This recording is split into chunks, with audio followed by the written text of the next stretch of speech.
महाराज जी, जब हम पूजा करते हैं उसमें सातियाँ बनाते हैं, उसमें 4 बिंदु रखते हैं, वो किस चीज़ की रखी जाती है? और जब कोई कहता है कि नीचे से ऊपर सातियाँ ले जाइए, वो सिद्धिसला पहले बना लेते हैं, तो कृपया बताइए हम कैसे किया करें उसमें? स्वस्तिक, स्वस्तिक कल्याणवाचक शब्द है। स्वस्ति बोलते ना, स्वस्ति स्वस्ति, वृषभो नमः स्वस्ति, हमारा वृषभनाथ से स्वस्ति हो, कल्याण हो, अजितनाथ से कल्याण हो, 24 तीर्थंकर से कल्याण हो, और उस कल्याण को धारण करने वाले स्वास्तिक क्या होता है? बोलो स्वास्तिक। बोलो स्वास्तिक, बोलिए स्वास्तिक। स्वास्थ्य ठीक, बोलो स्वास्तिक। आपका स्वास्थ्य ठीक है बोलो तो स्वास्तिक बोलिए। स्वास्तिक। स्वास्थ्य ठीक, जिसकी स्वा में आस्था होगी उसका ही स्वास्थ्य ठीक होगा, जिसकी पर में आस्था होगी उसका स्वास्थ्य ठीक नहीं होगा। अब स्वस्तिक, जो स्वस्तिक बनाया जाता है वो ऊर्ध्व से बनाओ अधो से बनाओ ऐसा कोई वर्णन नहीं आया शास्त्र में। ये हमारी अपनी स्वयं की मानसिकता है कि हमें अधो से ऊर्ध्व की ओर जाना है, तो आप नीचे से ऊपर बना लीजिए, ये आपके अपने भावों की विशेषता है। रही बात 4 बिंदियाँ, तो 4 बिंदियाँ भगवान की वाणी का प्रतीक है। प्रथमानुयोग, करणानुयोग, चरणानुयोग, द्रव्यानुयोग। भगवान की जितनी भी वाणी हैं, द्वादशांग वाणी हैं, वो 4 अनुयोग में विभाजित की गई है। और इन चारों अनुयोगों को आप मंथन पूर्वक पढ़ो, बहुत स्वाध्याय करो। इनके पढ़ने से जो स्वास्तिक में चारों प्रकार के, 4 तरफ जो चारों दिशाओं में एरो बने हुए हैं, वो 4 गति का प्रतीक है। किसका प्रतीक है? हम जब चारों अनुयोगों का अच्छे से स्वाध्याय करेंगे तो हम चारों गति से बाहर निकल करके ऊपर जो 3 डॉट लगी हुई हैं, फिर वो रत्नत्रय को हम धारण करेंगे, अर्थात मुनि बनेंगे, और मुनि बन करके ऊपर सिद्धालय में जा कर के विराजमान हो जाएंगे। ये उद्देश्य जो है हम स्वस्तिक बनाते हैं थाली में, और यही हमारा उद्देश्य है मुख्य। छठे काल की बातें हम शास्त्र में पढ़ते हैं तो हमारी रूह कांप जाती है, आत्मा कांप जाती है, हमारी आंखों से पानी आने लगता है। तो ऐसा क्या पुरुषार्थ करें जो छठे काल का नाम ही नहीं आया, किसी का जन्म ही नहीं हो, उस पुरुषार्थ के लिए कुछ बताइए हमें। छठा काल, हम ऐसा क्या करें हम छठे काल में जन्म न लें? महावीर स्वामी ने उसका उपाय तो आपको बता ही दिया है। श्रावक के व्रतों का पालन करो।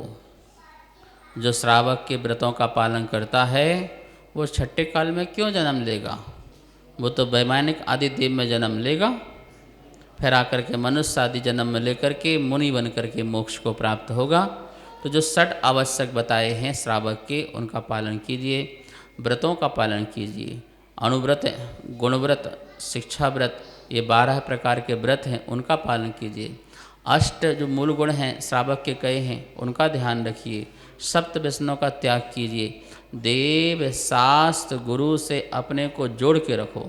दानम पूया मुखम सावय धम्बो, दान और पूजा जो है श्रावक का मुख्य धर्म है, और जो इस धर्म को धारण करता है वो परंपरा से मोक्ष जाता है।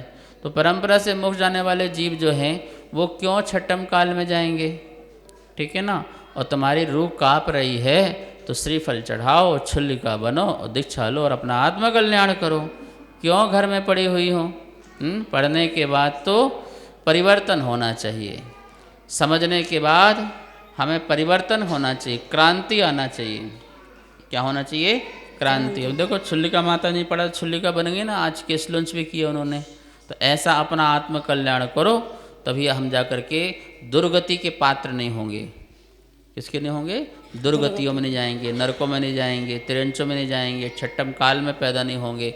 जो सम्यक दर्शन सहित आचरण करता है उसकी सदगति होती है। आप ऐसा कार्य करो। पहले तो मंदिरों में आंगन होते थे, तो सूतक पातक में आंगन में खड़े हो जाते थे। अब हमारी कौन सी मर्यादा कहाँ तक है कि हम यहाँ तक आ सकते हैं मंदिर में सूतक पातक वाले? सूतक पातक, हाँ जी। दुख के काल में लगने वाले को पातक कहते हैं और सुख के काल में लगने वाले को सूतक कहते हैं। जन्म में सूतक और मरण में पातक। देखो ये सारा का सारा सूतक पातक का जो व्यवस्था है वो मोह से लेना है। हमारे अंदर जो है मोह का भाव पैदा होता है, इस कारण से हमको कुछ चीज़ों से रोका जाता है। और दूसरी बात, मोह के कारण जो है फिर हमारे अंदर जो अशुद्ध वर्गणाएँ पैदा होती हैं, उससे भी इसका कनेक्टिविटी जुड़ती है। सूतक पातक में देव शास्त्र गुरु को टच नहीं करना है, सिर्फ इसका ध्यान रखना है। क्या नहीं करना है? वो भी कारण है, कोई सुख का काल हो चाहे दुख का काल हो, व्यक्ति जो है यदि भगवान को स्पर्श करता है या उठाता है या महाराज जी को आहार दान देता है, तो कोई भी अविनय अनादर उससे हो सकती है। जैसे आपके घर में कोई प्रिय व्यक्ति का मरण हो गया, देखो परिवार में हर व्यक्ति का किसी न किसी से बहुत ज़्यादा जुड़ाव होता है, किसी से बहुत ज़्यादा होता है, कोई चाचा से, किसी का मामा से, किसी का नाना से, किसी का नानी, किसी से भी हो सकता है। और वो उसका प्रिय व्यक्ति चला गया, मान लो जिससे बहुत लगाव था, वो व्यक्ति चला गया। अब वो व्यक्ति अभिषेक करने चला जाए जी, और भगवान को उठा रहा है सिर पर, और वो याद आ जाए तो क्या होगा? भगवान नीचे गिर जाएंगे, क्योंकि उपयोग चेंज होते ही आपको वजनदार चीज़ क्या हल्की चीज़ भी आपके हाथ से गिर जाती है। ये महिलाएं बर्तन कितनी गिराती हैं बताओ? कितना वजन है बर्तनों में? मतलब एक चम्मच में कितना वजन है? और हर दिन तुमसे चम्मच गिर जाती है। क्यों? चलाते चलाते दिमाग कहाँ चला जाता है, वो चम्मच गिर गई। कागज़ में कितना वजन होता है? हाथ से कागज़ गिर जाता है। जो उसको आप 10-20 किलो उठा सकते हो सामान, वो आपसे जो 2-4 ग्राम की चीज़ भी आपके हाथ से गिर जाती है जब आपका मन यहाँ वहाँ चला जाता है। तो यही कहा है कि सूतक पातक के समय यदि हम भगवान को उठा रहे हैं और हमें वो याद आ जाए तो क्या होगा? उपयोग जैसे चेंज होगा तो हमारा हाथ छूट जाएगा और भगवान क्या हो जाएंगे? नीचे गिर जाएंगे, तो अभिनय हो सकती है, इसलिए मना किया गया है।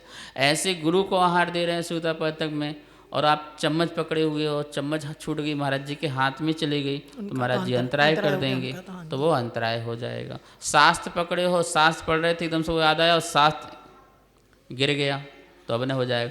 इसलिए देव शास्त्र गुरु संबंधी जो चीज़ें हैं उसका निषेध है, मंदिर में आने का निषेध नहीं है। सूतक पातक का मतलब ये नहीं है कि तुम जात से बेजात हो गए हो। क्या हो? आप जैन ही हो, उच्च जाति के हो, उच्च कुल के ही हो, आपका पूरा का पूरा जो है कर्तव्य है, आप आइए।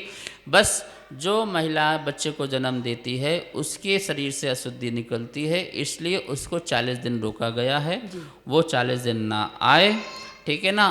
और उसके साथ रहने वाला जो व्यक्ति है वो भी जो है दूर से कहे कि उसकी वर्गणाएँ अशुद्ध हो सकती हैं। लेकिन दूर दराज में लोग रह रहे हैं जो संयुक्त परिवार के साथ नहीं हैं। किसके साथ नहीं हैं?